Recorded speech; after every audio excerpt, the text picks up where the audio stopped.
Hey guys, it's me, Rich.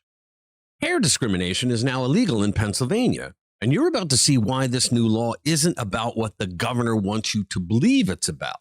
Today, you'll hear about the Crown Act sold as a victory for freedom. Actually, it chips away at yours in ways that they don't want you to notice. Now, Governor Josh Shapiro, Democrat, just made it illegal for businesses to reject job candidates based on their hairstyle. Yeah, you heard that right. The Democrats are just getting crazier and crazier each day. Pennsylvania's new Crown Act claims to protect workers from discrimination, wrapping itself in the language of civil rights and equality.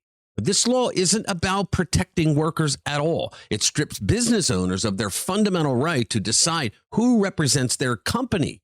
We're talking about the government forcing private companies to ignore their basic appearance standards, all while solving a problem that nobody can prove actually exists. Now, stick with me to the end, because I'm going to tell you what I think it's really about. And when you hear it, something will click, because most Americans now understand the Democrats' schemes and how they're pulled. And this is nothing more than another power play scheme by the Democrats. Let's get into it.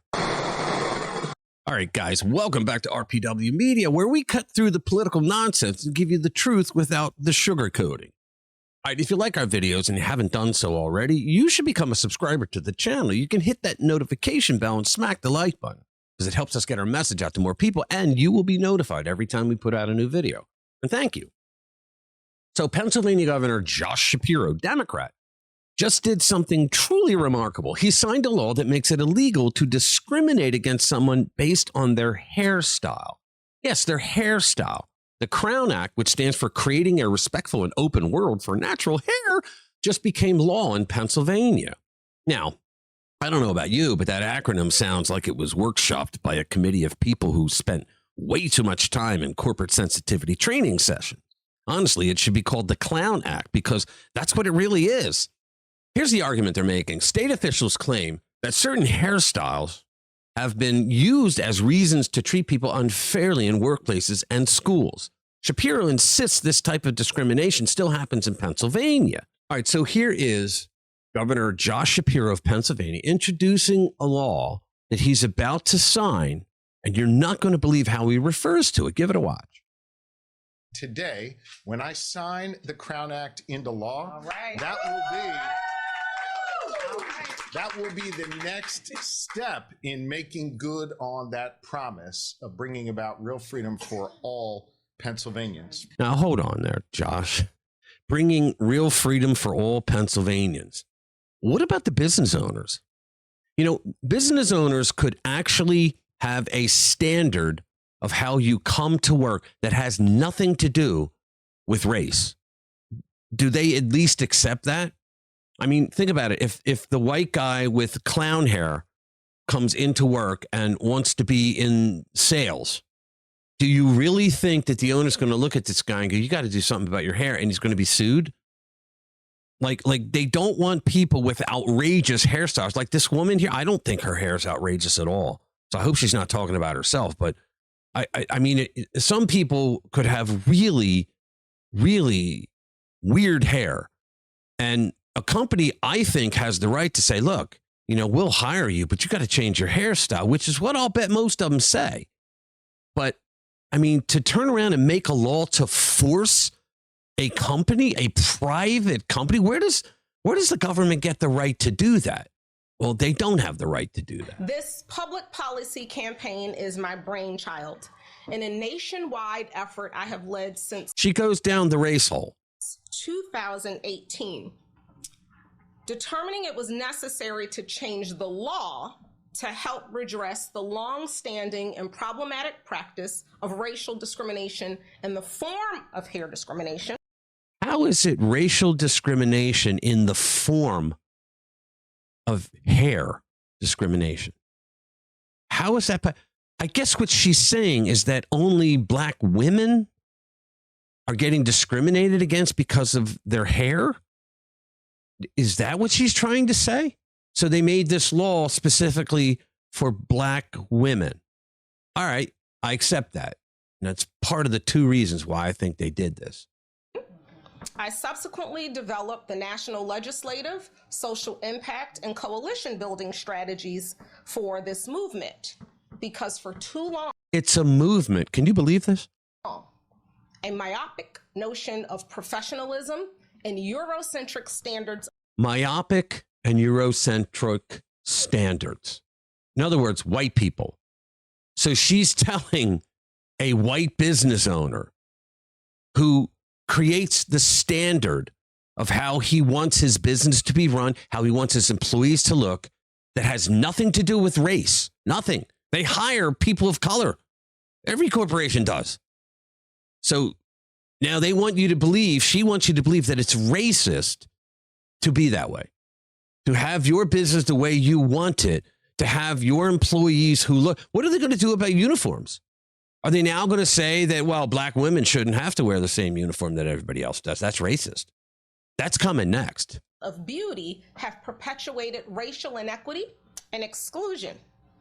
Too many black children It's always about the children with the left, isn't it? have been suspended and missed what should be valuable instruction time because their How come when she says that, she can't look you in the eye? She has to put her head down. hair, worn in ways that are aligned with their racial identity, have been deemed a violation Is she reading? of school rules. Look, we know that I mean, guys, come on. I mean, Shapiro said with a straight face, as if he just solved Pennsylvania's most pressing crisis. My God, this hair thing. Like unemployment, infrastructure, or crime weren't options. No, it's hairstyles. That's the hill they're going to die on. this is an issue that disproportionately affects black Pennsylvanians who wear their hair in protective styles like locks and natural braids or twists. And it can That's fine, Josh, but you still don't have the right to tell a private company who they can and can't hire when it has nothing to do with any of the things in civil rights. You're trying to make this a civil right. But hairstyles can be changed. Skin color cannot be changed. Gender cannot be changed. Hairstyles can.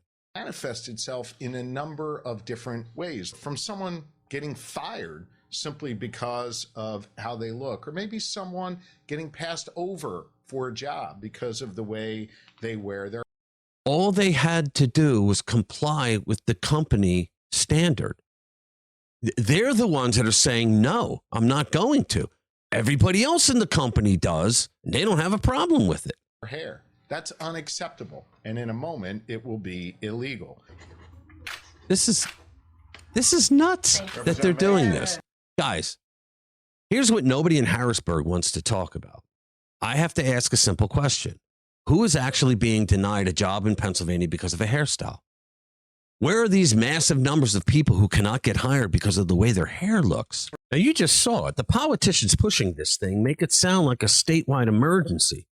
Yet no one ever seems to be able to show any real evidence. It's all anecdotal, theoretical, all based on feelings rather than facts. Now we have a brand new law that strips authority away from private business owners. That's the part no one in Harrisburg seems interested in discussing with the people. A business owner has every right to decide how his employees represent his company. Appearance matters in the real world, not the academic exercise world that politicians still live in. Every company tries to put its best face forward because that's how you make money, stay in business, and ensure that everyone gets to keep their job. If someone walks in with a hairstyle so outrageous that it hurts the image of the company, why should the government force an employer to ignore that? And why would anyone who wants to work at a company not comply? Like, they don't realize that their hair is outrageous looking? Because I can't see any normal hairstyle of a black woman that would cause an employer to say, get out of here. We're not hiring you, or you're fired because of your hairstyle. It has to be something really outrageous. The mission of every for-profit business is to make a profit. You cannot do that when the state steps in and tells you your own business standards don't matter anymore. And that's the biggest problem with this law. It tramples over the rights of the people who actually built and run these businesses. It tells you that one person has more power over the appearance of the employees than the owner and all the other officers of the company. Now think about this scenario for a second. What if the guy comes in with orange clown hair and he comes for an interview to be on the company's sales force and they don't manufacture circus products? According to Josh Shapiro, a company would be discriminating against him because of how he looks. They used to say things like he has discriminating tastes, and that was a compliment. Now, thanks to our woke governor, apparently that qualifies as a criminal offense. The supporters of this law believe it answers real problems. They point to situations where people supposedly faced negative treatment because of their hair. My response would be that if you face a hiring problem because of your hair, then fix your hair so that you get the job. It's really that simple. Hair is not a permanent characteristic. It's not like your race or ethnicity or a disability, something that you can't do anything about. God gave this to you in most cases. You can change your hair. You can style it differently. You can cut it. You can wash it. You can color it. It's completely within your control. It should not be considered a civil right, and that's what they're trying to push it as. Everyone knows what comes next. Someone gets passed over because they have zero job experience, or even that they don't have as much experience as some other candidate. And suddenly it turns into the boss hated my hairstyle. You can already hear the lawyers warming up their engines for that payday. This law just created a brand new avenue for frivolous lawsuits, and Pennsylvania business owners are going to be the ones that are paying for it. It's unbelievable. Now, I don't want to be insensitive here, but this is absurd.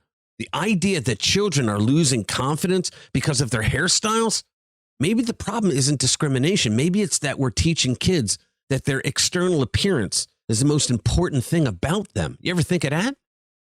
Maybe we're teaching them that if someone doesn't like how they look, it's everyone else's fault rather than something they can control and adjust.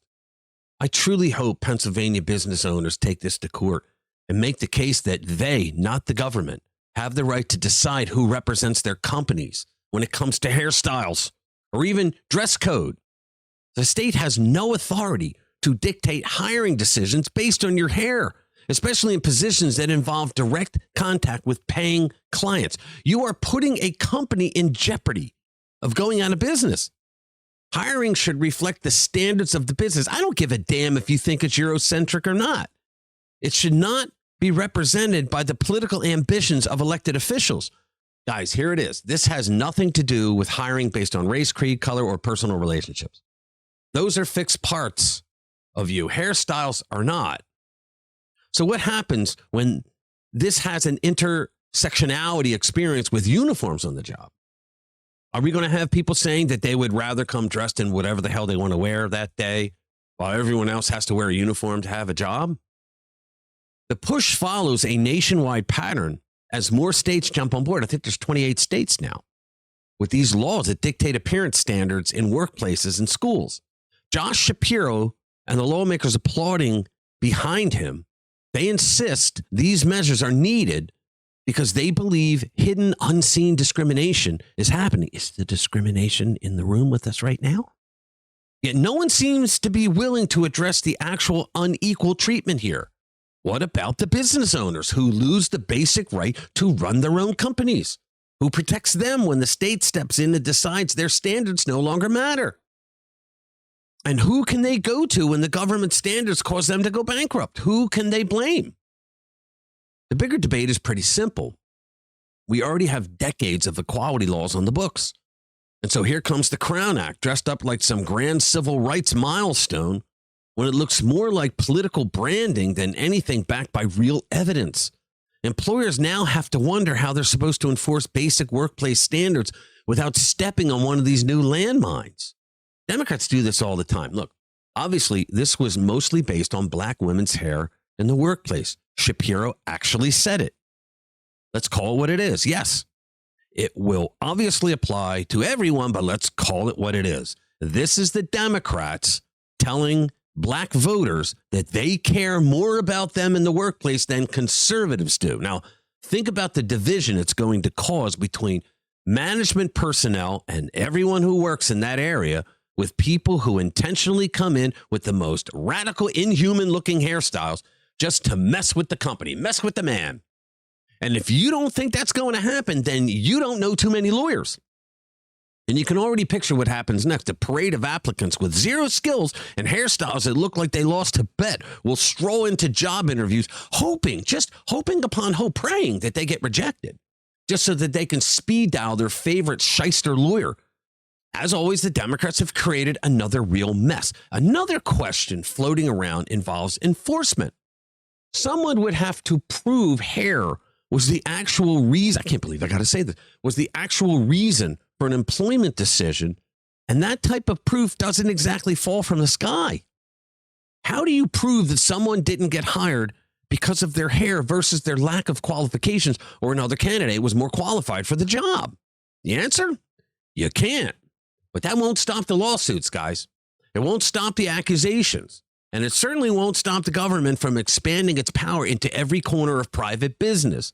So then what you will get is judges ordering companies to hire the loser, and then the company has to suffer because they have to bring on someone that doesn't have the qualifications for the job in question. The timing is interesting. Data from the Equal Employment Opportunity Commission shows that out of roughly 130,000 race-based cases each year, a small number, a tiny fraction, involve hair-related claims. So guys, in 2016, the EEOC lost a hairstyle discrimination case. This is why they're doing it at the state level. It says earlier today, the 11th Circuit affirmed the district court's dismissal of the Equal Employment Opportunity Commission's lawsuit against Catastrophic Management Solutions. This, an important decision concerning the proper scope of Title VII.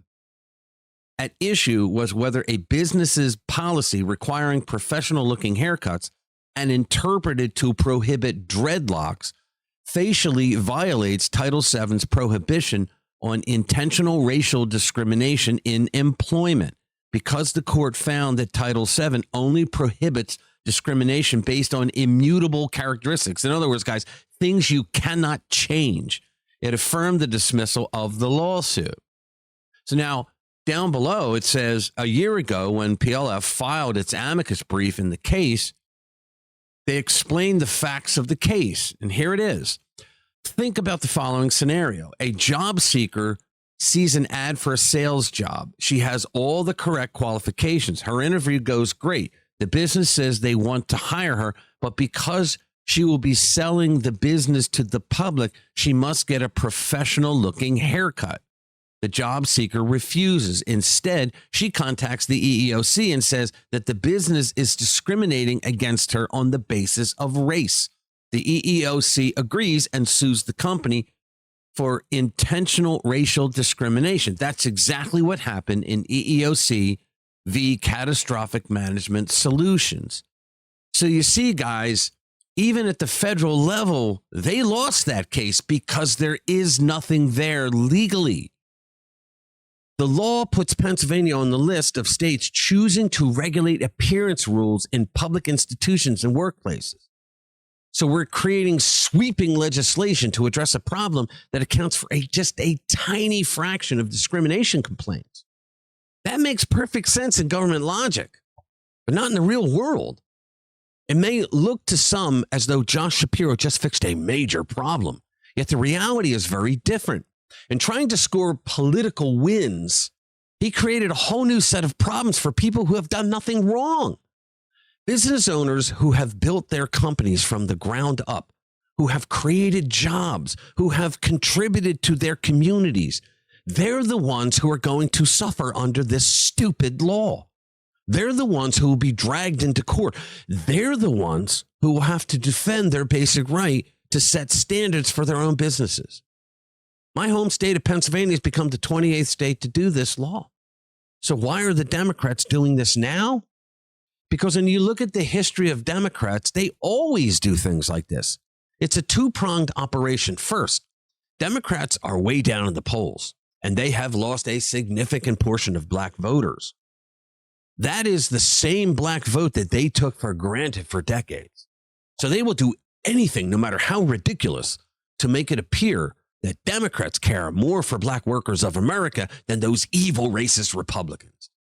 That's the issue. That's the real power grab they're going for. And secondly, Democrats just love it when they can find an excuse to get inside a business to tinker and experiment with their radical policies at the expense of private property rights of business owners. And they have the sheer gall to claim they're doing it to make everyone protected, as Josh Shapiro just said, when I can guarantee you over 90% of Pennsylvania who heard of this new law have no idea what the Democrats are talking about. Hair discrimination? This is another law passed by Democrats to enable them to grab more power from the people while virtue signaling for their targeted good guys.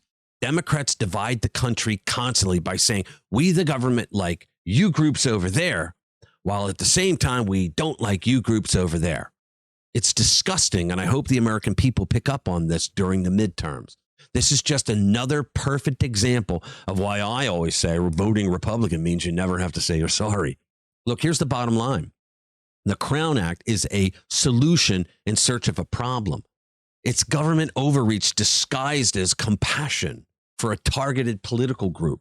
It strips business owners of their fundamental rights while pretending to protect workers from discrimination that nobody can actually prove exists on any meaningful scale. But here's the bright side. This kind of government overreach always wakes people up. Every time the left goes too far, more Americans realize what's at stake. More business owners stand up, more voters pay attention, and that's how we take our country back, one ridiculous law at a time. So tell me what you think in the comments below. I love hearing from you guys. All right, thanks for watching. I'll see you in the next one.